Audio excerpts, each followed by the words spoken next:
Neville Goddard. God-given talent, 1971. Tonight is the law. We are told in the book of Acts that God is not far from each one of us, for in him we live and move and have our being. Acts 17 verse 28. I would like to change that a little and say to you that God is never so far off as even to be near, for nearness implies separation. And God and man are one. Man is all imagination, and God is man, and exists in us and we in him. William Blake, from Annotations to Berkeley. The eternal body of man is the imagination, and that is God himself. William Blake, from the Laocoon. So, he cannot even be near, for nearness implies separation. On this level, you and I can go amok, go berserk, exercising the same power that created the universe and sustains it. Your own wonderful human imagination is God. That's God. By him all things were made, and without him was not anything made that was made. John 1 verse 3. Good, bad, or indifferent. Now tonight let me share with you some experiences to show you that it is all your own wonderful human imagination.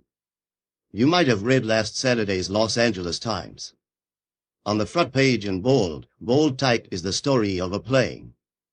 A story was told and shown on TV and very, very popular by Rod Serling, and here a man was influenced to take that story and put it to his own personal gain. So, he threatened Qantas, the Australian airline, with 107 passengers aboard that he would blow the plane up at a certain airport if they did not pay $560,000, which they did. They paid him, this extortionist, $560,000, based upon a so-called imaginary plot by Rod Serling. When he realized what he had done, so he claims in the story, he asked his producers to withdraw the film from TV and not show it anymore. They refused because of profit. It was written for profit, shown for profit, and will continue, regardless of Qantas or any other airport of unnumbered people that may suffer as a result of it. I did not see in his regret that he is going to give his income from the residuals to Qantas to repay the $560,000.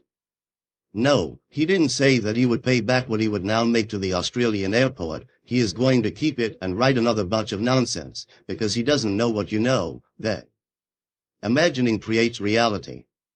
For God imagining creates, and God is man, so man imagining creates. There is no separation between God and man. We are one. God became as we are, that we may be as he is. William Blake, from There is No Natural Religion, allowing himself on this level to make all the mistakes in the world, to go berserk and to imagine any stupid thing in the world. Now, let me share with you a few stories. These stories by William Butler Yeats. You can find them in his volume called Good and Evil. They first came out at the turn of the century. It is part of his collective works, but this individual volume has been reprinted, I think, 3 or 4 times, and this is the chapter which he named Magic. He said, I was spending a vacation in Paris, and I got up early. I thought I would go out and get the morning paper before my host rose, and then I came through, and I saw the little maid laying the table for breakfast, and I told myself one of those long, stupid stories that one tells only to oneself. If something could happen which had not happened, I would have hurt my arm, and so I imagined myself with my arm in a sling. As I passed by, I had so completely imagined myself with my arm in a sling that I cast my imaginal act upon that sensitive child, the little girl who was simply preparing the breakfast table.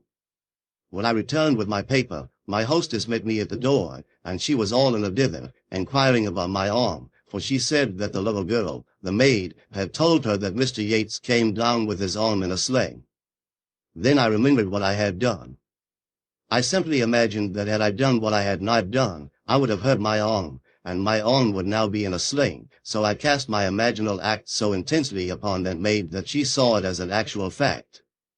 Now, he said, just about the same time I thought intensely of a fellow student and a message I wanted to give him, but I did not wish it committed to paper. I wanted to tell it to him, but he was not present. 2 days later I got a letter from this fellow student who was several hundred miles away, and just about the time that I had intensely thought of him and the message, I appeared, seemingly, in bodily form, as though in the flesh, in a large hotel where he was amidst a large crowd of people, and he told me that he would like me to return after the crowd was gone, and then I vanished and returned that night at midnight and told him the message, which he told me in his letter. Now, he said, I have no conscious knowledge of the projection. I only know that I intensely thought of my fellow student and the message I wanted to convey, and there I appeared in the midst of a huge crowd in a hotel several hundred miles away, and he was telling me to return later after the crowd dispersed, which I did at midnight, and told him the message.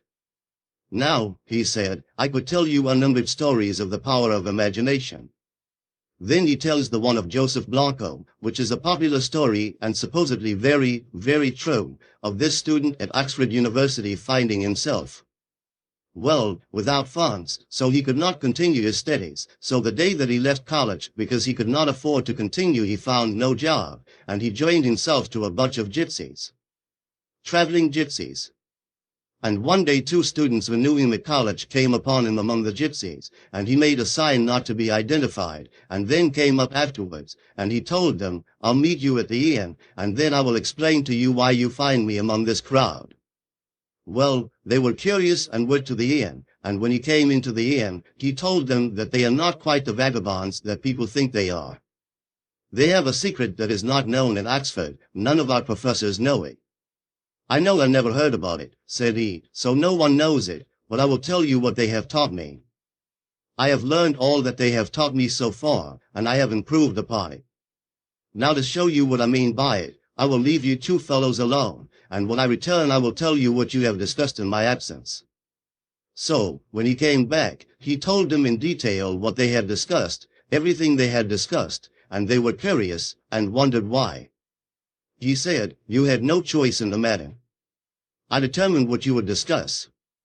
My imagination led yours. Their story is all about imagination, and they, by the complete control of their own imagination, influence your behavior. That's what I learned from them. Well, if God makes all things, then God must be the human imagination. If a man can so control his own imagination that he influences your behavior, and you think that you initiate what you do when it was the man in control of his own imagination that did it, then we understand what the poet meant. All things, by a law divine, in one another's being mingled. Shelley, in Love's Philosophy. I see you. You see me. Were we not intermingled, I couldn't perceive you. If I couldn't penetrate your brain and you couldn't penetrate mine, you wouldn't see me. So, all things, by a law divine, in one another's being mingled. Imagination is that non-objective reality from which all objects pour forth, just like sudden fancy. Everything in the world comes out of one's own wonderful human imagination, for that is God. And there is no other God. I know in my own case, sitting in New York City in my apartment, with the urge to comfort my sister 2,000 miles away across the water, simply stretched out on my bed. I left the living room, went to my room, closed the door and asked my wife not to disturb me, and in that interval I assumed I was in Barbados and on the bed where her son was dying of cancer. There was no hope of recovery. He was riddled at the age of 17 with cancer. And to comfort her, I assumed I was her son, and actually felt myself to be there. I imagined that I saw my sister Daphne come through the door and looked, and she saw her brother Neville rather than her son Bill, and she came over and she looked at me. I saw her, and then I awoke back in New York City. 8 days later. This was before we had such a thing as airmail. It came by slow freight, so 8 days later I got a letter from my sister Daphne. She said, Neville, I don't understand it, and she dated the letter the day that I did what I just told you. She said, I went to the room to see Billy. As I entered the room, it was you. I came over, and I looked at what should be Billy, and I am looking at you. I came over, and I looked at what should be Billy, and I am looking at you. I rubbed my eyes, I did everything to bring about an no vision, but I couldn't see my son Bill. I am only seeing my brother Neville, and I couldn't understand it. Now, she began to feel, through the superstitions of the world, because Billy was dying of cancer, that the next one to go would be her brother Neville. That's how she interpreted it. She didn't know what I was doing in New York City. But what I did not help. He died. He died of cancer. But I succeeded in projecting myself 2,000 miles away onto a bed I knew so well. It was my father's room. It was my father and mother's bedroom, and I knew that that was where Billy was sleeping, so I assumed I was on that bed actually in the place of Billy, so that when my sister saw me she would be encouraged to have faith, to have hope. But she was so disturbed because, no matter what she did, she rubbed her eyes, closed them, opened them, closed them, opened them, and she is still seeing Neville. She can't see her son. Now, when you hear these stories from those who are not lying to you, you may not understand it, and reason will deny it. Well, if you have an experience, even though reason denies it, you can't deny the experience. My sister cannot deny what she actually experienced, and I could not deny what I did, because when I came out that night into the living room, a friend called at the cocktail hour, and she said, "Neville, you always seem so light and gay, but tonight you seem so heavy of spirit." So, I told her what I had just done. Well, 8 days later when the letter came, I gave it to that same woman who was home again at the cocktail hour, and showed her what my sister had written. So here, my wife and my friend were witnesses to what I had told them 8 days in advance that I had done. Then came the letter from my sister asking for some explanation of it.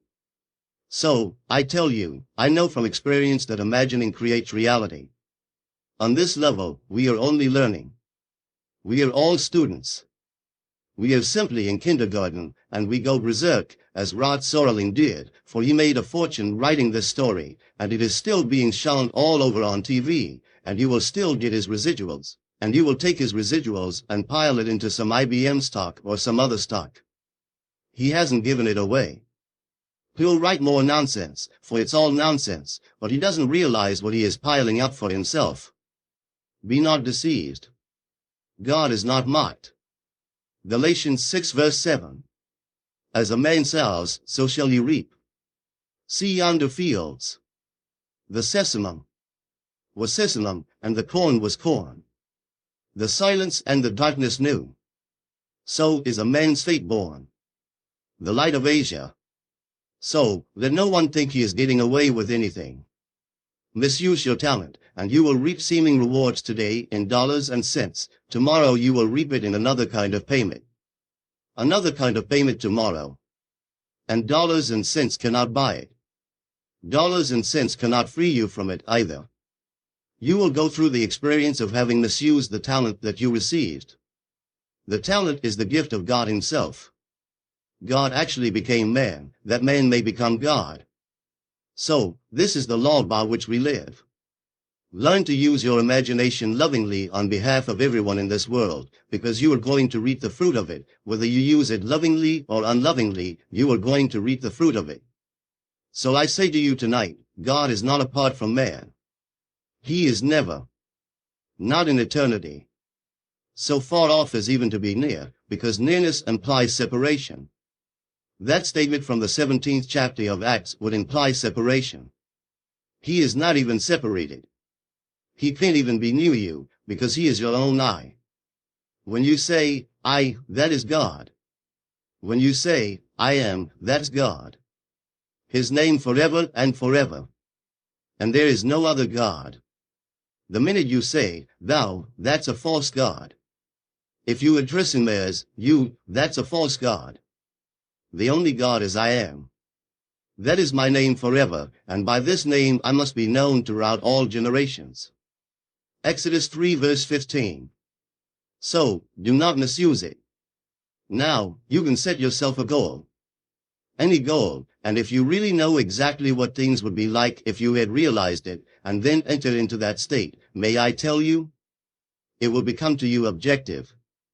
At the moment, it seems only a shadow. Just a shadow because you have not entered into the sketch. When you enter into the sketch takes on a cubic reality and becomes objective to you, not to another, but to you. Now, leave it alone. In time, in its good time, it will flower and become what the world calls an objective reality. It was real the very moment that you entered it because you were the reality. All things exist in the human imagination, but all things. You name it, it exists in you, but it exists in you only as a shadow. It's shadowy. But if you enter into the so-called shadow and clothe yourself with it, it ceases to be a sketch, and it becomes a cubic reality just like this room. At this moment, your home that you know so well is only a shadow, and this room that you do not know very well. It seems so real because you are in it. Now everything in this world, called natural effects. Every natural effect has an imaginal cause, and not a natural. A natural cause only seems, it is a delusion of the fading memory. Blake, from Milton. Our memory. Yes, it's good. It's adequate for saneness, but it is not perfect. I'll show you. When you go home tonight, take an ordinary magazine, take the cover, a landscape or a postcard, and look at it and know exactly what you are doing. You are looking at the postcard. Try to memorize it. Spend as much time as you want on it. Spend an hour if you want. Try to memorize that card. And you think you know it. All right. You know it. Now, turn it over and try to reconstruct it from your memory of it, and be honest with yourself and see how far you are from what you were observing. Yet, when you turn it over, your memory picture of it is good enough for saneness. You know it's the same card because it is good enough, but it is not good enough for the after picture. So, our memory is all right, it is good enough for the cause of saneness. So, that is why man does not remember what he has imagined. He forgets what he has imagined when he sets it in motion. When he confronts him as his harvest, he denies he had anything to do with it. He can't remember what he did.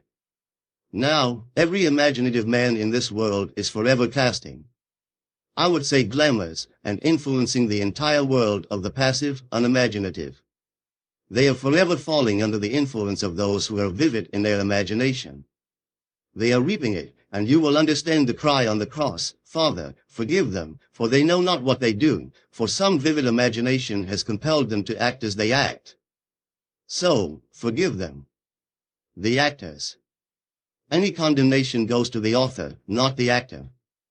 Man condemns the actor in the drama when really, if there is any condemnation, it is really the author, not the actor. And the author of the play is God. For God is your own wonderful human imagination. This one that extorted $560,000 from Qantas. He didn't conceive it, he saw it on TV, and it gave him an idea, and he thought, maybe I can get away with it. Well, who was the author of it? Serling. He was the one who conceived it, and here was an actor who thought, here's an idea to get $500,000, and he got it because there were 107 souls aboard that plane, and they couldn't run the risk that it may not be true, that if at a certain altitude it would go off, then they had to pay that extortionist that $560,000 and save the lives of the 107 souls aboard that plane. So, he got the money, and he was the actor. If they catch him, undoubtedly they will send him up for life, but who is the actual culprit? Serling. He wrote it, so he is making all kinds of money out of that scene that he wrote, and he continues to make it. He wrote a series that went for 2 or 3 years at prime time. It is now still selling at other times, called Twilight Zone. All out of his marvelous imagination. It doesn't hurt anyone what he did to that one, but he has made a fortune using the talent. But in this, he misused his talent, and his regret does not alter the fact. But, in the end, no one gets away with any misuse of this talent. He pays for it in a way that money will never be able to compensate. That's the story. So, your own wonderful human imagination is God, and that God is creating all the phenomena of the world. As Disraeli said, man is not the creature of circumstance, circumstances are the creatures of man. We are creating them. We are not the victims of circumstances, we are creating circumstances. Man is not the creature of circumstances, circumstances are the creatures of man. Benjamin Disraeli. Don't discount him. Here was a man, an able man, who said, Christianity is the fulfillment of Judaism.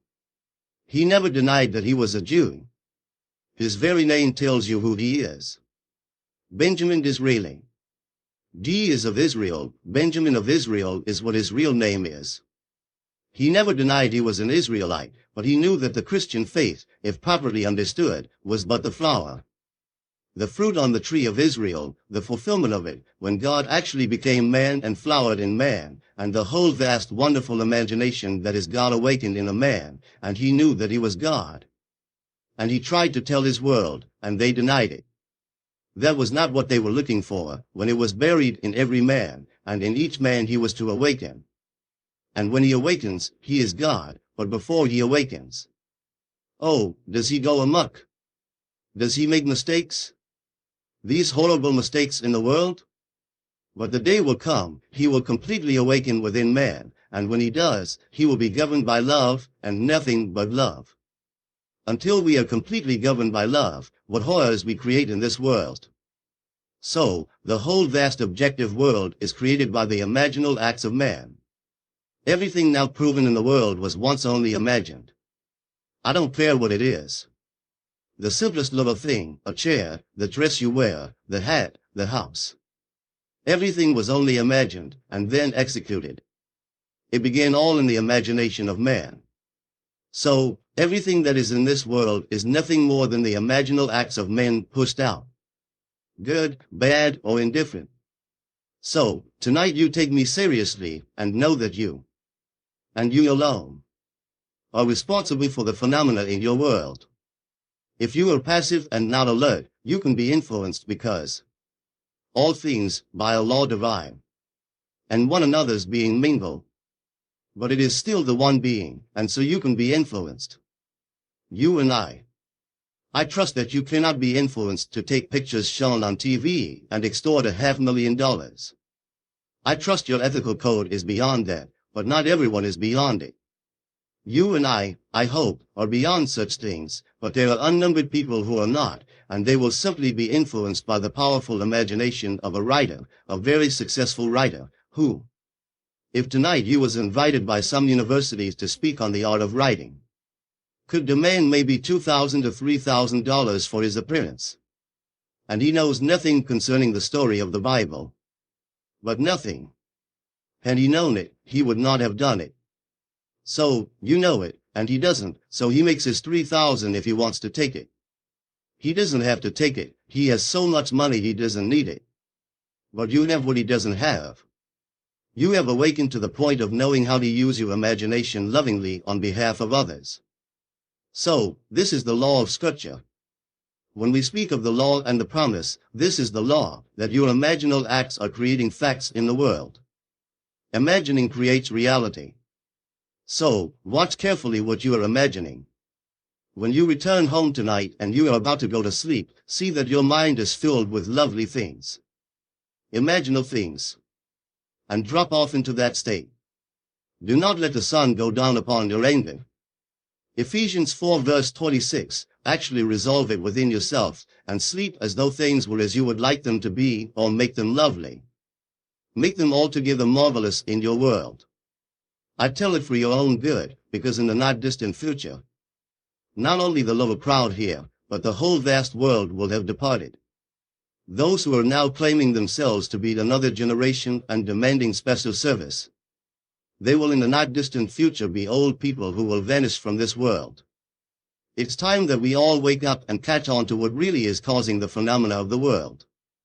And the phenomena of the world are caused by the imaginal acts of men. So, you take it seriously, and do not let one day come to its end without revising and changing the imaginal acts of the day. Make it conform to your dream, to your ideal, and live in it just as though it were true. I am telling you from my own experience, the day will come that you will sit and you will think of something that isn't present. The world calls that imagination. If you see something that is present, they call that sense perceived. That's real. If you think of something that is not present, they call that imagination. But you will know how to enter that which is not present to your senses, and your entrance into it will give it cubic reality, and it will be just as real as the room in which you are seated. It will become objective to you. The whole vast world is just like that. But that will be transcended by the being that is going to be awakened within you, for that being who awakes within you is God Himself. This is God keyed low to the human mind, and when he awakes, it is God at intensity, and there is nothing that is absent, for he is omnipresent. So, he views everything from where he is. He doesn't think of, because he is omnipresent. And being omnipresent, he sees every being as they are, and they are not what they appear to be outwardly to the world of sense. They are what they are in heart. He sees exactly what they are thinking, what they are feeling, what they are plotting, what they are planning. He sees all the intentions of the heart. So, when someone tells you, well, why did it happen to him, and not to that one, when he is so prominent in the world? Look what he did. He built a hospital. He endowed it. He gave a fortune. But God sees the heart. He doesn't see the fortune he gave to build the hospital or even to endow it. He sees what no one on the surface sees. He sees the motive behind the gift. He sees everything behind it all. Because he is omnipresent, he sees everything as it is. So, when you are told, he called all before him and said, no, I reject him. This is to pick out the one called David. He rejected his brothers because he said, man judges after the appearance, and God sees only the heart. So, I reject him, I reject him, I reject him. Call the other one, 1 Samuel 16 verse 7, and then came David. Now there is a man after my own heart, who will do all my will. Acts 13 verse 22. So, now you realize, if you take it seriously, what is in store for all of us. The end is God. The origin of all is God. In the interval, we go berserk. We run amok. But if you know what you could do, start doing it. Don't wait. You can be the man. You can be the woman that you would like to be, but wanting it is not going to do it. You must be it. You can't just say, I would like to be it. You must assume that you are it, and sleep in the assumption that you are it, for the assumption, though at the moment denied by your senses, denied by everything round about you, if persisted in will harden into fact. So, you dare to assume that you are the man, the woman, that you want to be, and day after day live in that assumption as though it were true, and that assumption will become a reality in the world. Even if you go hungry, it doesn't matter. No matter what happens, go hungry, but persist in the assumption, and that assumption will objectify itself and become a reality in your world. Do not fall by the wayside for any little thing on the side. I can't tell you how thrilled I am when I get your letters where, in your dreams, you are teaching the law of imagination. Someone in your dream has an argument, say, with a priest or a rabbi or a minister, and you are instructing them and telling them. Now, a dream, you know, is egocentric. It's yourself pushed out, but yet here you are. You actually are taking the symbols of authority and simply bringing them down to a certain level. It is no longer your authority. You are instructing now and telling them, which is yourself made visible. What you have discovered concerning the cause of the phenomena of life. And when you have these dreams and you share them with me, tell them as you do. I can't tell you my thrill. So, everyone will, one day, awaken, and when he awakens in the only place where God ever awakens. He awakens in the skull of man, and Golgotha, the human skull. And when he awakens, he comes out of that skull, and it is God that is born. Born from above, and then he goes through the normal series of time, and he arrives at that point where he becomes, well, of age. He reaches the age of spiritual puberty, and then the earthly father disappears. For when he reaches the age of 12, Joseph disappears from the scene, and he is now a creator. He can actually create his own image. He creates because he has reached the age of spiritual puberty, so the earthly father ceases to be a part of the play when the lad in the temple reaches the age of 12. But he has foreshadowings of it, before and after. It is approximately 12, it didn't say 12. When he was about 12 years of age, they sought him, and they wondered, why did you do this to us? And he said, do you not know I should be about my father's business?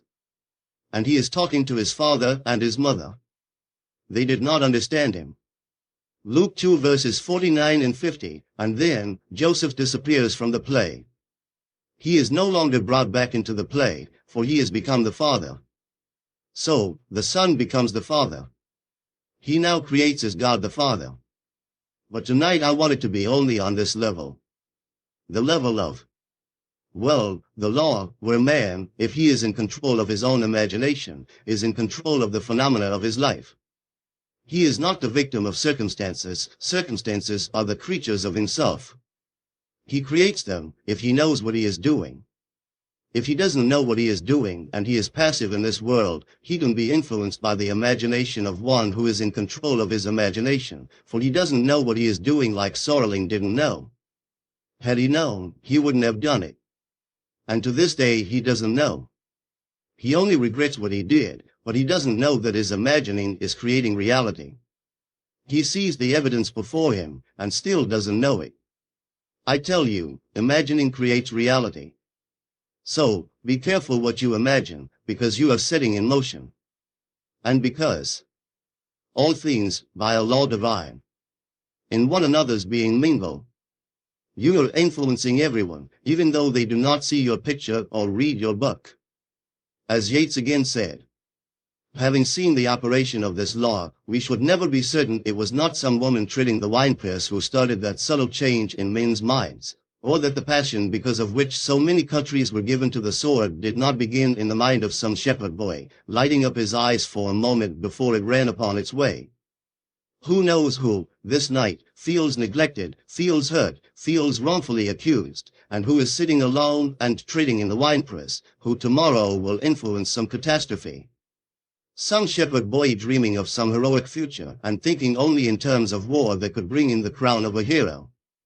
He, while tending his sheep, is simply dreaming of being a hero and using his talent, which is God. Using his imagination in some destructive manner, even though he tends the sheep. So, I say to everyone, know what you are doing every moment of time because your imagining is creating reality. Now, let us go into the silence.